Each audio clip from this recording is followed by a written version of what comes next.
Hello students, now let me discuss some of the important merits of cooperative societies. So let us go through all those merits one by one. The first thing is that equality in voting status. The members of cooperative societies are having equal voting rights, equal voting power. It means that irrespective of the capital contribution which is so made by the members, they will be enjoying equality with respect to the voting rights. It means that the voting rights are not going to be based on how much capital contributions are going to have been made by them into the society. And here if you see, there will be one man one vote. He may be contributed any much of capital, he is going to enjoy only one voting power. That is what we mean as equality in the voting status. And second thing is that the limited liability. The liability of the members of the cooperative society is limited to the extent of how much capital contributions which they made into the society. And if suppose cooperative societies has incurred any kind of the heavy losses, so as to meet out the losses so incurred by the cooperative societies, the members are not going to sell their private or the personal property. It means that their liability is only limited to the extent how much capital contributions are going to be made by them. That is what we mean as the limited liability. And third thing is that the stable existence. If you speak the existence of the cooperative society, it will be continuous in nature. It will be having the stable existence. It is not going to be affected by the entry or exit of any of the members of the cooperative societies. And if any member is going to die, if any member is going to become insane, insolvent or the bankrupt, it is not going to lose its existence. To that extent, there will be continuity with respect to the existence of the cooperative society.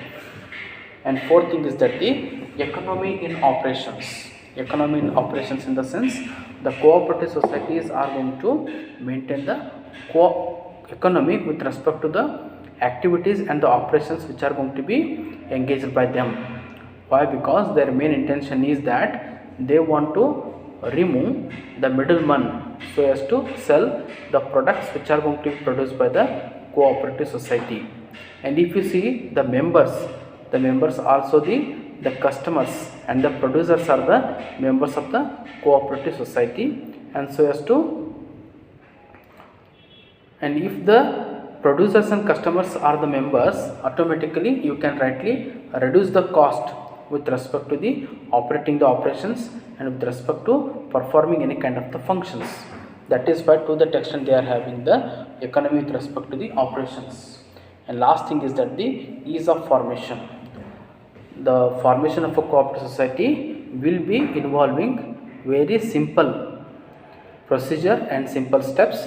And if there will be at least or minimum 10 members, they can rightly establish the cooperative society by registering the name under the Cooperative Societies Act of 1912. So this is how, by involving the simple procedures and steps, they can rightly establish the cooperative societies. So ಸಹಕಾರಿ ಸಂಘಗಳ ಒಂದು ಅನುಕೂಲತೆಯನ್ನು ಹೇಳಬೇಕಂತಂದರೆ, ಮೊದಲೇದು equality ಇನ್ voting rights ಅಂತಂದರೆ ಸಮನಾದ ಮತ ಚಲಾವಣೆ. ಸಮನಾದ ಮತ ಚಲಾವಣೆ ಅಂತಂದರೆ ಅಲ್ಲಿರ್ತಕ್ಕಂಥ ಸದಸ್ಯರು ಎಷ್ಟೇ ಪ್ರಮಾಣದ ಬಂಡವಾಳವನ್ನು ವಿನಿಯೋಗ ಮಾಡಿದ್ದಾಗ್ಯೂ ಕೂಡ ಆ ಸದಸ್ಯರುಗಳು ಏನು ಮಾಡ್ತಾರೆ ಅಂತಂದರೆ ಒಂದೇ ಒಂದು ಮತವನ್ನು ಚಲಾವಣೆ ಮಾಡಿರ್ತಕ್ಕಂಥ ಒಂದು ಅಧಿಕಾರವನ್ನು ಹೊಂದಿರ್ತಾರೆ. ಅಂದರೆ ಮತ ಚಲಾವಣೆ ಮಾಡ್ತಕ್ಕಂತಹ ಒಂದು ಅಧಿಕಾರವನ್ನು ನಾವು ಎಷ್ಟು ಪ್ರಮಾಣದ ಮೊತ್ತದ ಬಂಡವಾಳವನ್ನು ವಿನಿಯೋಗ ಮಾಡಿದರೆ ಅನ್ನೋದನ್ನು ಆಧಾರವಾಗಿಟ್ಕೊಂಡು ಏನು ಮಾಡೋದಿಲ್ಲ ಅಂತಂದರೆ ನಿರ್ಧಾರ ಮಾಡೋದಿಲ್ಲ.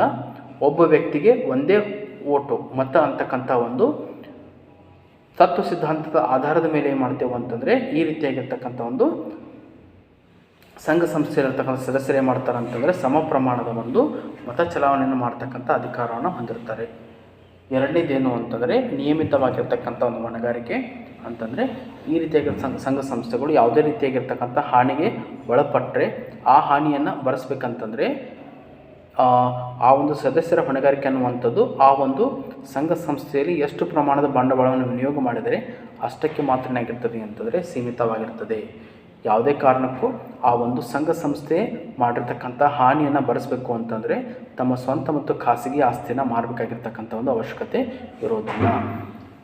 ಅಷ್ಟೇ ಅಲ್ಲದೆ ನಿರಂತರವಾಗಿರ್ತಕ್ಕಂಥ ಒಂದು ಅಸ್ತಿತ್ವ ಅಂತಂದರೆ ಈ ಸಂಘ ಸಂಸ್ಥೆಗಳು ಏನು ಮಾಡ್ತಾವೆ ಅಂತಂದರೆ ತಮ್ಮ ಅಸ್ತಿತ್ವವನ್ನು ನಿರಂತರವಾಗಿ ಹೊಂದಿರ್ತವೆ. ಅಂದರೆ ಯಾವುದೇ ರೀತಿಯಾಗಿರ್ತಕ್ಕಂಥ ಒಬ್ಬ ಹೊಸದಾಗಿ ಸದಸ್ಯ ಈ ಒಂದು ಸಂಘ ಸಂಸ್ಥೆಯಲ್ಲಿ ಬಂದರೆ ಅಥವಾ ಸಂಘ ಸಂಸ್ಥೆನ ಬಿಟ್ಟು ಹೋದರೆ ಯಾವುದೇ ಕಾರಣಕ್ಕೂ ಕೂಡ ಏನಾಗೋದಿಲ್ಲ ಅಂತಂದರೆ ಅದು ತನ್ನ ಅಸ್ತಿತ್ವವನ್ನು ಕಳೆದುಕೊಳ್ಳೋದಿಲ್ಲ. ಯಾವುದೇ ಒಬ್ಬ ಸದಸ್ಯ ತೀರಿಕೊಂಡ್ರೆ, ಯಾವುದೇ ಒಬ್ಬ ಸದಸ್ಯ ದಿವಾಳಿಕೋರಣ ಆದ ಅಂತಂದರೆ, ಯಾವುದೇ ಒಬ್ಬ ಸದಸ್ಯ ಬಿಟ್ಟು ಹೋದ ಅಂತಂದರೆ ಆದಾಗ್ಯೂ ಕೂಡ ಏನು ಮಾಡೋದಿಲ್ಲ ಅಂದರೆ ಈ ಒಂದು ಸಂಘ ಸಂಸ್ಥೆಗಳು ತಮ್ಮ ಒಂದು ಅಸ್ತಿತ್ವವನ್ನು ಕಳೆದುಕೊಳ್ತಕ್ಕಂಥ ಒಂದು ಅವಕಾಶ ಇರೋದಿಲ್ಲ. ಅಷ್ಟೇ ಅಲ್ಲದೆ ತಾವು ಮಾಡ್ತಕ್ಕಂತಹ ಒಂದು ಚಟುವಟಿಕೆಗಳಲ್ಲಿ ಏನು ಮಾಡ್ತಾರೆ ಅಂದರೆ ಆರ್ಥಿಕತೆಯನ್ನು ಹೊಂದಿರ್ತಾರೆ. ಯಾಕಂತಾರೆ ಈ ಸಂಘ ಸಂಸ್ಥೆ ಇರ್ತಕ್ಕಂಥ ಸದಸ್ಯರು ಯಾರಾಗಿರ್ತಾರೆ ಅಂತಂದರೆ ಉತ್ಪಾದಕರಾಗಿರ್ತಾರೆ. ಈ ಸಂಘ ಸಂಸ್ಥೆಯ ಸದಸ್ಯರು ಯಾರಾಗಿರ್ತಾರೆ ಅಂತಂದರೆ ಗ್ರಾಹಕರೇ ಆಗಿರ್ತಾರೆ.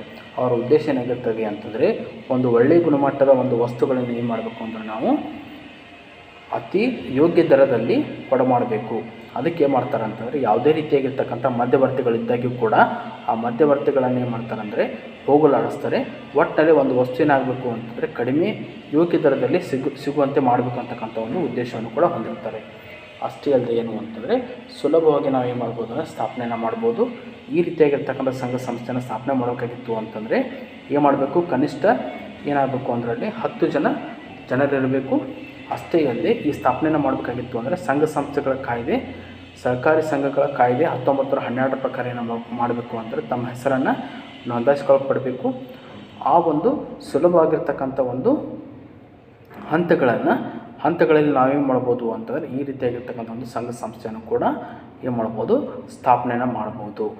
ಸೊ ಇವೆಲ್ಲವೂ ಕೂಡ ಏನು ಅಂತಾರೆ ಸರ್ಕಾರಿ ಸಂಘ ಸಂಸ್ಥೆಗಳಿರ್ತಕ್ಕಂಥ ಅನುಕೂಲತೆ ಅಂತ ಹೇಳ್ತೀವಿ. With this I am going to conclude my discussion. Thank you.